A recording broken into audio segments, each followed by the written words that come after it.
काल काही लोकांनी पत्रकार परिषद घेतली. खरं म्हणलं तर मी याच्यावर बोलणार नव्हतो, परंतु माझा नावाचा उल्लेख दोन मंत्र्यांनी आणि त्याचबरोबर आमदारांनी केला म्हणून स्पष्टीकरण करणं गरजेचं होतं. आश्चर्य आहे की ओपनमधून उभ्या राहिलेल्या आपल्या सौभाग्यवतींना ओबीसीचा कुणबी दाखला घेऊन त्यांना अध्यक्ष करण्याच्या बाबतीमधला निर्णय झाला.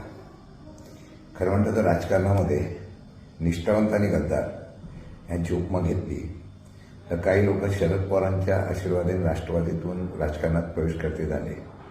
आणि एवढंच नव्हे तर आमदारांनी उद्धव ठाकरे त्यांच्याशी गद्दारी झाली, उद्धव ठाकरेंच्या पक्षाची गद्दारी केली.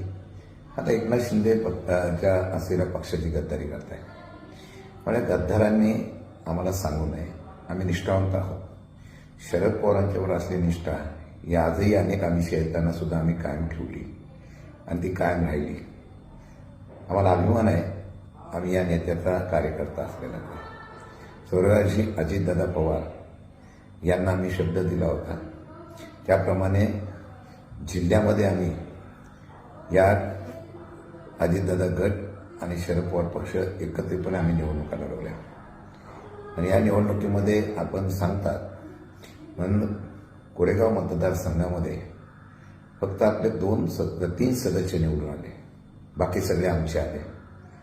3 मध्ये सुद्धा एक आमच्यातल्या अंतर्गत कुरबुरीमध्ये झाला नसता तर आपण फक्त 2 पुरतं मर्यादित राहिला असता. मग आपण प्रीपोल अलायन्स केलं म्हणून सांगता. या प्रीपोल अलायन्समध्ये आपण भाजपच्या बरोबर प्रीपोल अलायन्स करता कोरेगावमध्ये. आणि ज्या उमेदवार निवडून आले त्या उमेदवारांच्यावर विरोधामध्ये तुम्ही उमेदवार उभा करून त्यांची मतं घेऊन भीक मागता. हा कुठला तुमचा प्रीपोल अलायन्स आहे? आमचे उमेदवार हे शिवसेना, शिंदे गट आणि राष्ट्रवादी गट आम्ही एकत्र येऊन निवडणुकीच्या अगोदर प्रीपोल अलायन्स केला होता, जसा आपण केला होता तसा. थोडा आपण तसे कोणाचेच नाही आहे. आपण स्वार्थापोटी अहमपणामध्ये इतकं राजकारणामध्ये उरपटलेला आहात की स्वतःच्या असलेल्या स्वार्थासाठी आपण कोणालाही डावाला लावू शकता, हा तुमचा इतिहास आहे. मग त्या प्रीपोल अलायन्समध्ये या असलेल्या राजकारणामध्ये आपण किती यश मिळवलं याचा अर्ध्यात घ्या. खरं म्हणलं तर सातारा जिल्हा हा शरद पवारांच्या विचाराच्या पाठीमागे उभा राहिलाच. यशवंतराव चव्हाणांच्या विचाराचा, पुरोगामी विचाराचा, शाहू फुले आंबेडकरांचा विचार धरणारा महिना. आणि या सातारा जिल्ह्यामध्ये ज्यावेळेला पक्ष आणि भाजप सत्ता घेण्यासाठी दबाव फोडाफोडीचं राजकारण करत होते, अंतर्गत कुणी त्यांना पाठबळ देत होता. एका पक्षामध्ये राहायचं आणि दुसऱ्याचा गुण गायचा हा तुमचा इतिहास आहे. मला 2 प्रश्न फक्त या साताऱ्याच्या असलेल्या निवडणुकीतून विचारायचा. जर पोलीस प्रशासन आणि जिल्हाधिकारी प्रशासन तुमच्याबरोबर नसतं तर तुमचा अध्यक्ष झाला असता का? तुमचा उपाध्यक्ष झाला असता का? काय काय इतिहास केला तुम्ही? अगदी लता कर्णेपासून ते कामेश कांबळेपासून बापूराव शिंदेपासून अनेक लोकांना आपण गळा लावायचा प्रयत्न केला. माणसं हलत नव्हती. कोणाला मोका लावतो, जुन्या केसेस काढतो. काही लोकांच्या विरोधात खोट्या तक्रारी केल्या. उमेदवार सदस्य आमच्या बरोबर असताना सुद्धा तो सदस्य अपहरण केलं म्हणजे खोटी कंप्लेंट केली. एका तक्रारीसाठी SP वाईला जा म्हणून सांगतात आणि दुसऱ्या तक्रारीला SP महाबळेश्वरला उमेदवार मतदार सदस्यांना नेतात. हा कुठला न्याय आहे? त्यामुळे तुम्ही न्यायाच्या आणि लोकशाहीच्या गोष्टी करू नका. लोकांनी सभागृहामध्ये आम्ही जाताना फार तुमची व्यवस्थितपणे प्रशासनाला हातात घेऊन काम करत होते. मला मंत्र्यांना एवढंच विचारायचं आहे, आपल्या लोक तुमच्यावर होती असं तुम्ही सांगता, मग सभागृहामध्ये जाताना त्याला गेटमधून घेण्याचा प्रयत्न कामेश कांबळे आणि त्यांना का केला? जबरदस्ती त्यांना का केली? आणि पोलीस यंत्रणा एवढी तत्पर होती त्यावेळेला ते दुर्लक्षित का करत होती? आमच्या सदस्यांना 12:30पर्यंत आतमध्ये येऊन देऊ नये अशा प्रकारचा प्रयत्न करत होते. म्हणूनच मी गेटवर गेलो आणि त्या सदस्यांना घेऊन आलो. त्यांना ते सदस्य स्वतःहून 1.5 महिने बाहेर राहिलेले आहेत. त्यांना काय आमदारांना मला एवढं सांगायचं काय जबरदस्ती घ्यायला नव्हते, पण त्यांना गेटमधून आत येऊन द्यायचं नाही आणि 12:30च्या आत पोचून द्यायचं नाही. हे षडयंत्र तुमचं आणि पोलिसांचं होतं ना. मी गेलो म्हणून ते आत आले नाही तर तिथं त्यांना माझ्यावर झाला असता तर निवडणूकच झाली नसती. परंतु ते केल्यानंतर गेटच्या आतमध्ये आल्यानंतर आमच्या सदस्यांना यायला बंदी आहे. परंतु तुमचे आमदार, खासदार, मंत्री, खासदार नव्हते, आमदार, मंत्री आणि त्यांच्याबरोबर बाकीचे सगळे 100 कार्यकर्ते चौथ्या माळ्यावर काय करत होते? सभागृहामध्ये जिल्हाधिकारी, निवडणूक आयोग अधिकारी असताना सुद्धा त्या निवडणूक अधिकाऱ्याच्या समोर रमेश कांबळे यांना दमबाजी कोण करत होतो?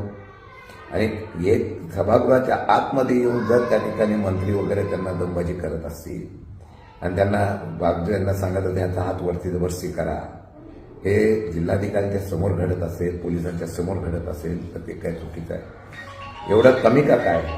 या सर्व गोष्टी घडत असताना दुर्दैवाने मला सांगावंसं वाटतं, एकाला एक न्याय, दुसऱ्याला दुसरा न्याय, हे सगळं घडत असताना कामिष्टा, मी, शंभूराजे देसाई आणि मकरम पाटलांनी जर पकडलं नसतं आणि त्याला जर बरोबर नेलं नसतं तर त्याला कोण गेटमधून पळवून देत होता? हे सगळं पोलिसांच्या समोर घडत होतं. आणि एवढं काळ तत्परता पोलीस होतं की मतदानाचा अधिकार एखाद्याला तुरुंगातून सुद्धा मतदान करायला देतो, तो अधिकार असताना जिल्ह्याच्या गेटवरूनच त्या असलेल्या सभागृहाच्या गेटवरून पोलीस बळाचा वापर करून घेऊन जात आहेत. ह्याला काय म्हणायचं? आणि म्हणून लोकशाहीच्या गप्पा मागू नका. आणि आपण ही जिंकली निवडणूक ही हुकुमशाही आहे आणि आपण सांगता ओबीसी समाजाचा असलेला उमेदवार ओबीसीचा असताना सुद्धा आपण उमेदवार कोण दिला? ते उभे राहिले ओपनमधून, आणि ओपनमध्ये उभं राहिल्यानंतर सुद्धा त्यांना तुम्ही ओबीसीचा दाखला म्हणून येत आहे. म्हणजे काय काय निवडणुकीच्या संदर्भामधून कसे दाखले घ्यायचे, कशा पद्धतीने हे करायचे, हे नवीन फंडे ह्या असे लोकप्रतिनिधींकडून पाहायला मिळत आहे. माझ्या माहितीप्रमाणे हे सगळं करत असताना या सगळ्या गोष्टीच्या माध्यमातून दुर्दैवाने सांगावं लागतं की लोकशाही संपलेली आहे. लोकशाहीच्या माध्यमातून या लोकशाहीचा गळा घोटण्याचं काम या ठिकाणी होत आहे. ही सत्य परिस्थिती आहे. मला वाटतं की बाकीच्यांनी काय बोलायच्या गोष्टी करू नये, बाकीच्यांनी काय सांगायच्या गोष्टी करू नये. जनता आहे, जनता शून्य आहे. त्यामुळे माझ्यावर तक्रार करणे बोलले की शशिकांत शिंदेंचा जाता तिथं शेवट होतो. तुम्ही लोकशाहीतून तुमचा शेवट झालाच होता. या जिल्हा परिषदपासून तुमची उतरती कळा लागलेली आहे आणि उतरती कळा 100% होती. म्हणून जिल्हा परिषदेला आपल्याला पराभव झाला, पंचायत समितीला पराभव झाला. परंतु आज तुम्ही जिंकला हे कपटकार असतो तो जिंकलेला. त्यामुळे असो, सातारची जनता आहे, ही सुज्ञ जनता आहे. ज्या ज्या वेळेला या देशात, ज्या ज्या वेळेला या राज्यात हुकुमशाहीचा जन्म झाला ना, इतिहास आहे, त्यावेळेला त्याचा शेवट हा लोकांनी केलेला आहे. महाराष्ट्रामध्ये छत्रपती शिवाजी महाराजांच्या काळापासून गद्दारीला थारा नसतो. गद्दारांचा कडेलोट होत असतो आणि जनता लोकशाहीतून कडेलोट करेल. माझ्यावर बोलताना मी एवढंच सांगेल, मी कुठे असो पण तिथं प्रामाणिक असतो. कालच्या निवडणुकीमध्ये माझा जो पार्ट होता तो मी करत होतो. पोलीस यंत्रणा बाजूला असती तर कोण जिंकलं असतं ते पण आम्ही दाखवून दिलं असतं. आणि मला वाटतं की या सर्व गोष्टीच्या घडामोडीमध्ये एकच दिसलेलं आहे की सातारची जनता आज पाठीमागं आहे. म्हणून कालपासून आम्ही कमेंट बघतोय, कालपासून जनतेचं प्रतिक्रिया बघतो. म्हणूनच ह्या लोकांना प्रेस घ्यावी लागते आणि सांगावं लागतं की लोकशाही कशी आम्ही जिवंत ठेवली. आमचा हा लोकशाहीचाच विजय आहे. जे कोणी गद्दारी केले ते बडतर्फ होतील. कोर्टात तर आम्ही जाऊच, आव्हान तर देऊ, पण त्यांना डिस्क्वालिफाय पण करू. आणि त्यांना जरा तरी जणांची मनाची लाज असेल तर जनतेचा रेटा आहे, स्वतःहून त्यांनी राजीनामा द्यावा, नाही तर त्यांचा आम्ही राजीनामा घेऊ, अशी मी इशारा देतो. आणि मला वाटतं की आमचा शेवट होत नाही. ज्यांनी शेवट करायचा प्रयत्न केला त्याचाच शेवट होतो आणि महाराष्ट्रामध्ये हा तुम्हाला इतिहास पाहायला मिळेल. धन्यवाद.